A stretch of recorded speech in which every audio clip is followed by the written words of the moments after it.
नमस्कार दोस्तों, मैं सपना स्वागत करती हूँ आप सभी का एक बार फिर से अपने चैनल टीचर मॉम स्ट्रगल में और एक न्यू ब्लॉग में। फ्रेंड्स, कैसे हैं आप सब लोग? कैसी चल रही है आप लोग की पढ़ाई लिखाई? आई होप अच्छी चल रही होगी और अच्छी चलनी भी चाहिए, जैसा मैं हमेशा कहती हूँ। देखिए, मैं हमेशा कहती हूँ, लेकिन इसका एक कारण ये भी है कि मैं हमेशा कहती क्यों हूँ, क्योंकि मैं भी जान रही हूँ अच्छे से कि आप लोग एक टाइम के बाद इतने मैच्योर हो जाते हो, या हम इंसानों की ऐसी फितरत होती है कि एक टाइम के बाद हम लोगों को ये रियलाइजेशन हो जाता है कि हमारे लिए क्या सही है क्या गलत है।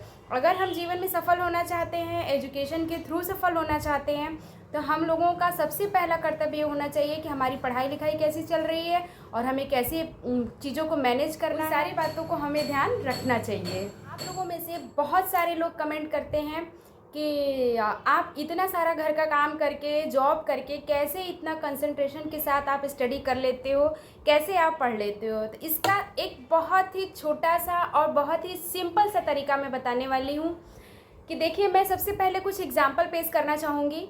जैसे कि जब मेरी जॉब लगी थी, अच्छा छोड़िए, जॉब तो बाद में लगी। जब मेरी जॉब नहीं लगी थी तो मैं क्या काम करती थी कि जब मैं कॉलेज में पढ़ रही थी, आई थिंक मैं बीटीसी कर रही थी, तब मेरी शादी हो गई थी। और एमएससी के बाद मैंने बीटीसी किया था, मेरी शादी हो गई थी। और शादी के बाद मैं क्या काम करती थी कि दोपहर में खाली होने के बाद मन में तो बहुत इच्छा रहती थी पढ़ने लिखने की, सब चीज़ करने की, लेकिन कहीं ना कहीं मैं उतना सीरियस नहीं थी चीज़ों को लेके। शायद इसलिए भी नहीं सीरियस थी क्योंकि कम एज में शादी हो गई और उसके बाद फिर घर गृहस्थी का भार आ गया मेरे ऊपर। तो मुझे ऐसा लगने लगा कि जो हो रहा है शायद ये बस यहीं तक था, और कहीं ना कहीं मन में ये खटास रहती थी कि मुझे पढ़ना है, जो काम मैं कर नहीं पा रही हूँ। लेकिन पर ये केवल मैं सोच तक रखती थी, मैं उसको अपने निजी ज़िंदगी में नहीं लागू कर पा रही थी कि हाँ, मुझे सच में पढ़ना है तो मुझे कुछ करना पड़ेगा। और ये सब सोचते सोचते घर के काम करने के बाद मैं क्या काम करती थी कि मैं दोपहर में मैं सो जाती थी, 2 से 3 घंटे मैं सो जाती थी। देखिए, और उसके बाद जब मेरी जॉब लग गई, जॉब लगने के बाद जॉब के दौरान, जॉब लगने तक तो बहुत ज़्यादा मेरे पास स्ट्रगल रहा, बहुत ही स्ट्रगल रहा। उस स्ट्रगल पे भी मैं बात करूँगी, लेकिन अभी फ़िलहाल मैं करंट सिचुएशन पे बात करती हूँ कि जब मेरी जॉब लग गई, उसके बाद स्कूल से आने के बाद पढ़ाई मेरी थी, पर उस तरह मैं सीरियस होकर मैं स्टडी नहीं कर रही थी। बस मुझे लग रहा था कि हाँ ठीक है, पढ़ लेंगे। उस 24 घंटे में से मैं पढ़ने के लिए टाइम निकालती थी। यहीं पे मैं गलती करती थी। हमें पढ़ने के लिए टाइम नहीं निकालना है, हमें पढ़ाई करनी ही करनी है, ये हमें हमेशा ध्यान में रखना है। उस पढ़ाई में से हमको टाइम निकाल करके बाकी काम करने हैं। जैसे जॉब से आने के बाद मैं क्या करती थी कि मैं सो जाती थी, और मैं लंबा सो जाती थी। इससे ये होता था कि जब शाम को उठो तो फिर प्रेशर रहता है कि शाम का खाना बनाना है, तो मन बहुत टेंशन में रहता है, बहुत प्रेशर में, क्योंकि हम जैसा महसूस करते हैं ना, हम वैसा ही काम करते हैं। जैसा हम खुद को महसूस कराते जाते हैं, हमारी बॉडी भी वैसी ही होती जाती है। तो देखिए, मैं हमेशा ये कहती हूँ कि देखिए, एक साथ बहुत सारी चीज़ें मैं मैनेज करती हूँ, बहुत सारा प्रेशर मेरे ऊपर भी रहता है, लेकिन उस प्रेशर को मैं अपना एक संघर्ष मानती हूँ। वो प्रेशर मैं प्रेशर नहीं लेना चाहती हूँ, क्योंकि मैंने देख लिया है कि मैं किस तरीके से खुद को, अपने को सेटल कर पाई हूँ। ये चीज़ मेरे लिए थोड़ा सा मुश्किल रहा, लेकिन इस बात का मेरे अंदर हमेशा से भरोसा था। मेरा प्लस पॉइंट यही था कि 24 घंटे में से मैं 2 घंटे हर हाल में पर डे में पढ़ती रही, 2 से 3 घंटे। कभी कभी वो टाइम ज़्यादा हुआ, कभी वो टाइम कम हुआ, लेकिन मैंने कंटिन्यूटी, अगर साल में 365 दिन होते हैं तो मान लीजिए कि आप करीब 20 से 25 दिन आप छोड़ दीजिए, जैसे कि आप बहुत बीमार हो रहे हो उसमें, या तो किसी रिश्तेदार के यहाँ जा रहे हो, या फिर कुछ ऐसा घर में हो गया, कितनी टेंशन हो गई कि आप पढ़ नहीं पाए। मैं रो लेती थी बाकी लोगों का प्रेशर ले करके, टेंशन ले करके, बाकी लोगों की बात सुन करके, लेकिन रोने के बाद मैं अपने आंसू खुद पोंछती थी और खुद मैं पढ़ाई के लिए अपने को प्रेरित करती थी कि नहीं, मुझे एक सरकारी नौकरी लेनी है, एक गवर्नमेंट जॉब मुझे लेना है, चाहे जैसे। और मेरा एकदम फिक्स था। बीटीसी मैंने इसीलिए किया था कि मैं आऊँगी, लेकिन उस दौरान कई सारी भर्तियां होती हैं तो वो मेरिट बेस पे होती थी, तो उसमें मेरे सामने से 2 जब वैकेंसी निकल गई, तब मुझे ऐसा रियलाइज़ हुआ कि नहीं, ऐसे तो काम नहीं चलेगा, अब मुझे कुछ और करना पड़ेगा। तो उसी दौरान मैंने यूपी पीसीएस की तैयारी शुरू कर दी थी। जॉब से पहले से मैं करने लगी थी, और उसके बाद उसी दौरान ये वैकेंसी आई थी तो मेरा सिलेक्शन हो गया। ये तो रहा सिलेक्शन कैसे हुआ और अब मैं क्या करती थी और ये सारी बातें हो गई। लेकिन आप लोगों को जो मैं बताना चाह रही हूँ, मैं केवल इतना समझाना चाह रही हूँ कि बहुत सारे लोग मेरे पास कमेंट करते हैं कि इतनी सारी चीज़ों के बाद आप थकते नहीं हो। तो मैंने वही कहा ना कि हम जैसा खुद को महसूस करवाएंगे हमारी ज़िंदगी वैसी ही हो जाएगी। मैं ये कहूँगी कि आपकी पढ़ाई के बीच में और आपके बीच में अगर कुछ भी आ रहा है, कोई भी चीज़, कितनी भी इमरजेंसी आ रही है, तो देखिए अगर आप सफल होना चाहते हो, इस बात को हमेशा ध्यान दे दीजिए कि आपको उन सारी बातों को छोड़ना पड़ेगा, अपने जीवन से उसको पूरी तरह स्कैप करना पड़ेगा, एकदम निकालना पड़ेगा। क्योंकि जान लीजिए कि ये ज़िंदगी एक ही बार मिली है, ये एहसास भी आपको एक ही बार है।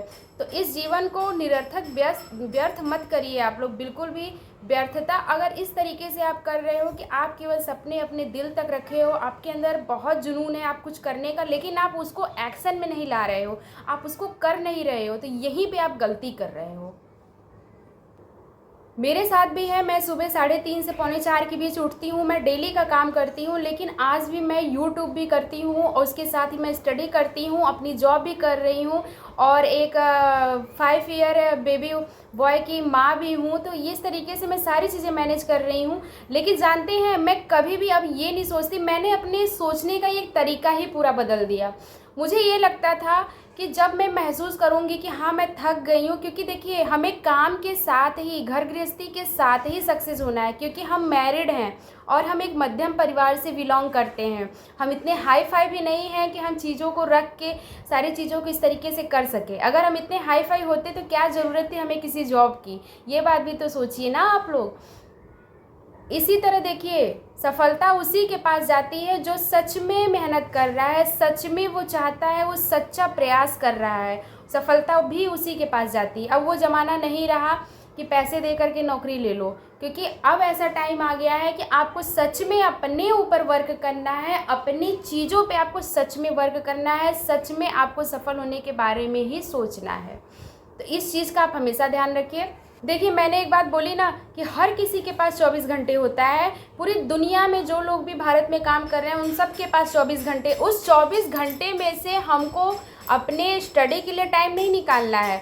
आपको स्टडी का भूत 24 घंटे सवार रखना है अपने सर पे, चाहे कहीं से करंट अफेयर देख लो, चाहे 1 घंटे का आप टास्क लेके पढ़ो, चाहे आधे घंटे का टास्क लेके पढ़ो, लेकिन चीज़ों को मैनेज करिए, टाइम टेबल के अनुसार चलिए। क्योंकि इस तरीके से अगर आप टाइम मैनेज नहीं करते हो, एक एक सब्जेक्ट को अगर आप कंप्लीट नहीं करते हो, तो फिर समझ लीजिए कि आप किसी भी छोर पे नहीं पहुंचेंगे, किसी भी तैयारी के किसी भी छोर पे नहीं पहुंचेंगे।